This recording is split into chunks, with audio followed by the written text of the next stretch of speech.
భూపాలపల్లి జిల్లా కేంద్రంలోని శివాలయంలో కార్తీక మాస ప్రత్యేక పూజలు, శివునికి రుద్రాభిషేకం, నారాయణుడికి అర్చన కార్యక్రమాలను ఆలయ కమిటీ ఆధ్వర్యంలో కన్నుల పండుగగా నిర్వహించారు. విశేష సంఖ్యలో భక్తులు పాల్గొని ప్రత్యేక పూజా కార్యక్రమాలు చేశారు. ఈ సందర్భంగా శివాలయం పూజారి మాట్లాడుతూ, హిందూ మత విశ్వాసాల ప్రకారం కార్తీక మాసం నవంబర్ 1వ తేదీ నుంచి కార్తీక మాసం ప్రారంభమైందని, ఈ మాసానికి కార్తికేయుడు అధిపతి కాబట్టి దీన్ని కార్తీక మాసం అంటారు. ఈ మాసంలో వచ్చే ఏకాదశిని దేవత్తుని ఏకాదశి అని, ఇదే సమయంలో శ్రీ మహావిష్ణువు యోగ నిద్ర నుంచి మేలుకొంటాడని పురాణాల ద్వారా తెలుస్తుంది. కార్తీక పౌర్ణమికి ఎంతో ప్రాముఖ్యత ఉందని, ఈ మాసంలో వచ్చే పౌర్ణమిని త్రిపురి పూర్ణిమ అని కూడా అంటారు.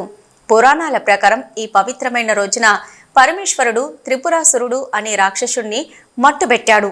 అందుకే ఈ పూర్ణిమను త్రిపురి పూర్ణిమ అని పిలుస్తారు. ఈసారి వచ్చే పౌర్ణమి వేళ 30 ఏళ్ల తర్వాత శస్య రాజయోగం ఏర్పడనుందని తెలిపారు. శాస్త్రాల ప్రకారం కార్తీక మాసంలో గంగా నదిలో పవిత్ర స్నానం చేయడం వల్ల శుభ ఫలితాలు వస్తాయని చాలా మంది నమ్ముతారు. అయితే వీటితో పాటు ఈ పవిత్రమైన పర్వదినాన మరికొన్ని ప్రత్యేకమైన పనులు తప్పకుండా చేయాలన్నారు. ఇలా చేయడం వల్ల పరమేశ్వరుడి శ్రీహరి అనుగ్రహం తప్పక లభిస్తుందని తెలిపారు. ఈ కార్యక్రమంలో ఆలయ కమిటీ సభ్యులు లట్టా రాజబాబు, సురభి రమేష్, కమిటీ సభ్యులు పాల్గొన్నారు. ఓం శ్రీమాత్రే నమః. ఓం నమో వెంకటేశాయ. ఓం శ్రీ స్వామియే శరణమయ్యప్ప. మరి ఈ రోజున శ్రీ క్రోధినామ సంవత్సరంలో వచ్చినటువంటి అత్యంత శ్రేయస్కరమైనటువంటి పుణ్యమాసము కార్తీక మాసము. మరి కార్తీక మాసంలో ఈ రోజున కార్తీక పౌర్ణమి లక్ష్మీవారం రోజున వచ్చింది కాబట్టి లక్ష్మీవారం రోజున మరి కార్తీక పౌర్ణమి రావటం అనేటువంటిది ఎంతో అద్భుతమైనటువంటి విశేషమైనటువంటి రోజు. మరి పర్వదినము ఈ యొక్క కార్తీక మాసం అంతా కూడా మరి శివకేశవులకు ప్రీతికరమైనటువంటి వాసంగా మరి వేదాల్లో శాస్త్ర పురాణాల్లో కూడా మరి చెబుతూ ఉంటారు.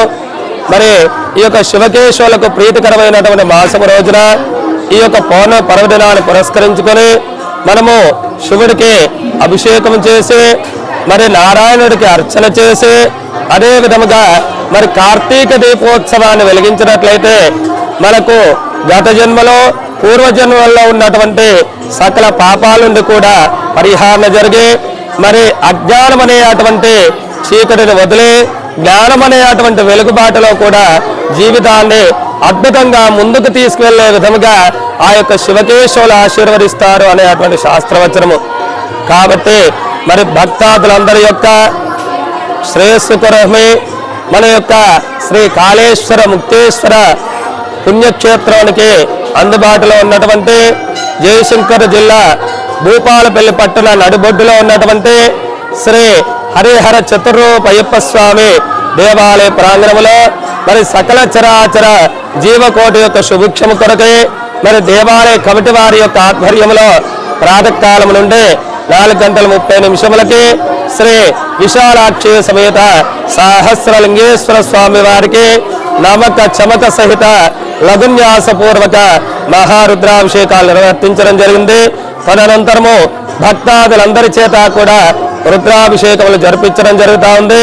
తదనంతరము 11 గంటలకి మరి నారాయణుడి అనుగ్రహం కొరకై మన యొక్క దేవాలయ ప్రాంగణంలో సామూహిక సత్యనారాయణ స్వామి వ్రతములు ఎంతో వైభవముగా కూడా నిర్వర్తించడం జరుగుతూ ఉంది. అదే విధంగా సాయంకాలము మరలా మరి ఆకాశ దీప ప్రజ్వలన, తదనంతరము భక్తాదులందరి చేత కూడా కార్తీక దీపోత్సవ కార్యక్రమము ఎంతో వైభవపేతముగా కూడా మరి దేవాలయ ప్రాంగణంలో నిర్వర్తించడం జరుగుతూ ఉంది. కావున భక్తాదులందరూ కూడా అధిక సంఖ్యలో విచ్చేసి ఇట్టి పూజా కార్యక్రమాలన్నింటినీ అదే విధముగా వ్రత నియమాలను కూడా పాటించి కార్తీక దీపోత్సవంలో కూడా పాల్పంచుకొని ఆ యొక్క శివకేశవుల సంపూర్ణ అనుగ్రహం పొంది మీ యొక్క జన్మ ధన్యత పొందవలసిందిగా కూడా మేము మనవి చేసుకుంటున్నాం. ఓం శ్రీమాత్రే నమః. ఓం నమః శివాయ.